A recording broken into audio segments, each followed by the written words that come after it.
आपने पूछा है कि कैसे इन्फ्लुएंसर्स को फॉलो करना चाहिए।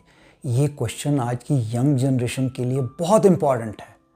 मैं आज की यंग जनरेशन से कहना चाहता हूँ कि सोशल मीडिया प्लेटफॉर्म्स पे या ऑनलाइन कहीं भी किसी प्लेटफॉर्म पे किसी भी इन्फ्लुएंसर को फॉलो करने से पहले अपने आप से आप 2 सवाल ज़रूर पूछिए।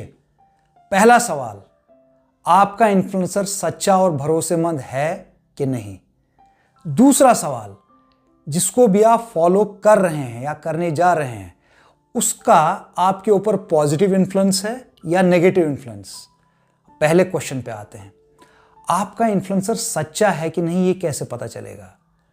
अगर उस इन्फ्लुएंसर की कथनी और करनी एक है तो वो सच्चा है, और अगर कथनी और करनी अलग अलग है तो वो इन्फ्लुएंसर झूठा है।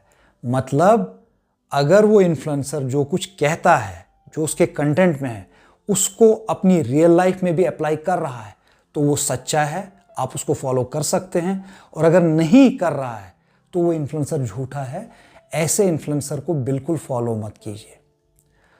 भरोसेमंद है कि नहीं ये कैसे पता चलेगा। आपको ये देखना पड़ेगा कहीं उस इन्फ्लुएंसर का सिर्फ एक वेस्टेड इंटरेस्ट तो नहीं है। मतलब कहीं वो अपने फायदे के लिए आपको एक्सप्लॉइट तो नहीं कर रहा है। खासकर वो इन्फ्लुएंसर्स जो सेलिब्रिटीज हैं, आप ये देख सकते हैं कि वो किन ब्रांड्स या प्रोडक्ट्स को एंडोर्स कर रहे हैं। अगर कोई भी सेलिब्रिटी ऐसे ब्रांड्स या प्रोडक्ट्स को एंडोर्स कर रहा है जो पब्लिक के लिए अच्छे नहीं हैं, स्पेशली उनकी हेल्थ के लिए, फॉर एग्जांपल गुटखा, तंबाकू, अल्कोहल, अनहेल्दी ड्रिंक्स या दूसरे फूड स्टफ्स, कोई भी इन्फ्लुएंसर अगर ऐसी चीज़ों को प्रमोट कर रहा है तो उसका सिर्फ एक वेस्टेड इंटरेस्ट है। वो आपको एक्सप्लॉइट करके सिर्फ पैसा कमाना चाहते हैं। आप ऐसे इन्फ्लुएंसर को कभी फॉलो मत कीजिए। कुछ इन्फ्लुएंसर्स ऑनलाइन गेमिंग या सट्टा या बेटिंग इस तरह की एक्टिविटीज़ को प्रमोट करते हैं। ऐसी एक्टिविटीज़ में इन्वॉल्व होने से आपका टाइम भी खराब होता है और आपको पैसे का भी लॉस हो सकता है।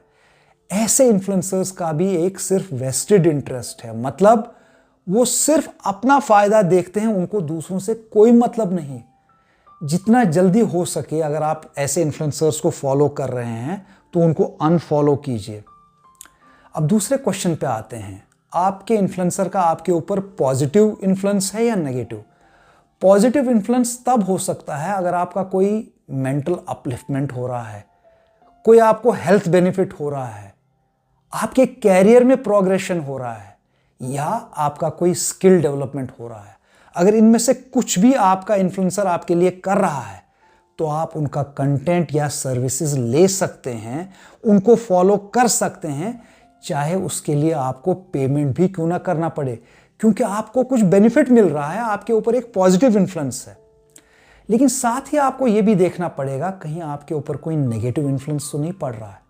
फॉर एग्जाम्पल, आजकल डार्क कॉमेडी नाम का एक कंटेंट बहुत सारे सोशल मीडिया प्लेटफॉर्म्स पे पॉपुलर है। इसको बहुत सारे यंगस्टर्स और टीनेजर्स फॉलो करते हैं और जो भी ऐसे इन्फ्लुएंसर्स हैं उनकी सर्विसेज भी लेते हैं। इस कंटेंट में वल्गैरिटी को प्रमोट किया जाता है। सीधी सादी भाषा में अगर कहें तो गाली गलौज और आजकल जिसको ओरल पॉर्न कहते हैं, ये सब प्रमोट होता है। इस सब को फॉलो करने से, ऐसा कंटेंट कंज्यूम करने से आपके ऊपर बहुत बड़ा नेगेटिव इन्फ्लुएंस पड़ता है। कुछ influencers online risk taking activities के साथ अनलॉफुल एक्टिविटीज को भी प्रमोट करते हैं। यहां भी आपके लिए रिस्क बढ़ता है, आपका टाइम खराब होता है और आपका पैसा भी वेस्ट होता है। बहुत सारे यंगस्टर्स अपना कीमती टाइम ऐसे इन्फ्लुएंसर्स और ऐसी सर्विसेज लेने में बर्बाद कर देते हैं। मतलब जो वक्त पढ़ाई में और अपने कैरियर बिल्डिंग में यूज होना चाहिए था वो ऐसी यूजलेस एक्टिविटीज में बर्बाद हो जाता है।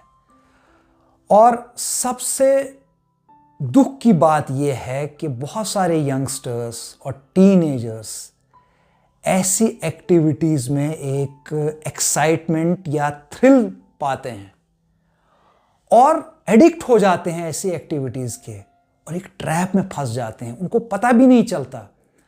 वो इतने ट्रैप्ड हो जाते हैं कि वो एक फैंटेसी की दुनिया में जीते हैं जो रियल लाइफ से कोसों दूर होती है। जब भी रियलिटी में उनका किसी चैलेंज या किसी स्ट्रगल से सामना होता है तो वो स्ट्रगल या उस चैलेंज को फेस नहीं कर पाते, क्योंकि उनका माइंडसेट बिल्कुल चेंज हो चुका होता है। वो बिल्कुल फैंटेसी में रहकर रियलिटी को समझ ही नहीं पाते। और टाइम जैसे जैसे गुजरता है बहुत सारे यंगस्टर्स मेंटल डिसऑर्डर्स का शिकार हो जाते हैं। वो सीवियर डिप्रेशन का शिकार हो सकते हैं, जिससे उनके अंदर सुसाइड के थॉट्स तक आते हैं और बहुत सारे यंगस्टर्स और टीनेजर्स सुसाइड कर भी लेते हैं। लॉन्ग टर्म में ऐसा नेगेटिव कंटेंट कंज्यूम करने से आपको फिजिकली, मेंटली और सोशली सिर्फ और सिर्फ नुकसान होगा और कोई फायदा नहीं होगा। तो इसका सॉल्यूशन क्या है? जो लोग इस ट्रैप में पड़ चुके हैं उनको बाहर निकलने के लिए बहुत सारी काउंसलिंग की ज़रूरत है, उन्हें समझाना पड़ेगा। लेकिन अगर कोई इस ट्रैप में अभी तक नहीं पड़ा तो वो इस ट्रैप में पड़ने से बच सकता है। सिर्फ 2 क्वेश्चंस पूछने से आपको पता चल सकता है कि जो भी आपका इन्फ्लुएंसर है उसमें क्या क्वालिटीज़ होनी चाहिए। पहली क्वालिटी, वो सच्चा और भरोसेमंद होना चाहिए, और दूसरा, उसका आपके ऊपर एक पॉजिटिव इन्फ्लुएंस होना चाहिए।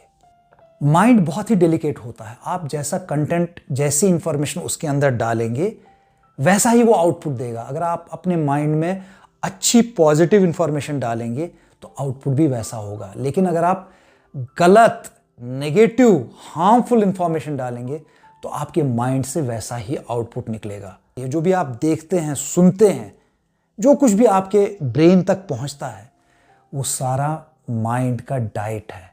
जितना वो डाइट हेल्दी होगा उतना ही आपके ऊपर एक पॉजिटिव इन्फ्लुएंस पड़ेगा और आपका आउटपुट भी पॉजिटिव होगा।